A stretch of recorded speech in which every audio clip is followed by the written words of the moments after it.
Super 6 పథకాలు అమలయ్యాయంటూ కూటమి ప్రభుత్వం విజయోత్సవ సభ పెట్టడం సిగ్గుచేటు అన్నారు వైఎస్ఆర్ జిల్లా వైఎస్ఆర్సీపీ అధ్యక్షుడు రవీంద్రనాథ్ రెడ్డి.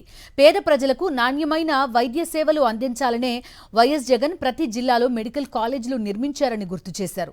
కూటమి ప్రభుత్వం మెడికల్ కాలేజీలు ప్రైవేటీకరణ చేయడం దారుణమని ఆగ్రహం వ్యక్తం చేశారు. ఆంధ్ర రాష్ట్రంలో అవినీతి విలయ తాండవం చేస్తోంది.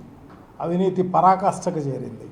నిజంగా కూడా పూర్వమే తెహల్కా.comలో చంద్రబాబు నాయుడు గారి గురించి రాయడం జరిగింది. పూర్వం దాదాపు 15 ఏళ్ళ కింద 20 ఏళ్ళ కిందట అవినీతి చక్రవర్తి ఈయన, దేశంలో ఈయనకున్న ఆస్తులు ఎవరికీ లేవు, అత్యంత సంపన్నవంతుడు అని చెప్పేసి గతంలోనే చెప్పడం జరిగింది.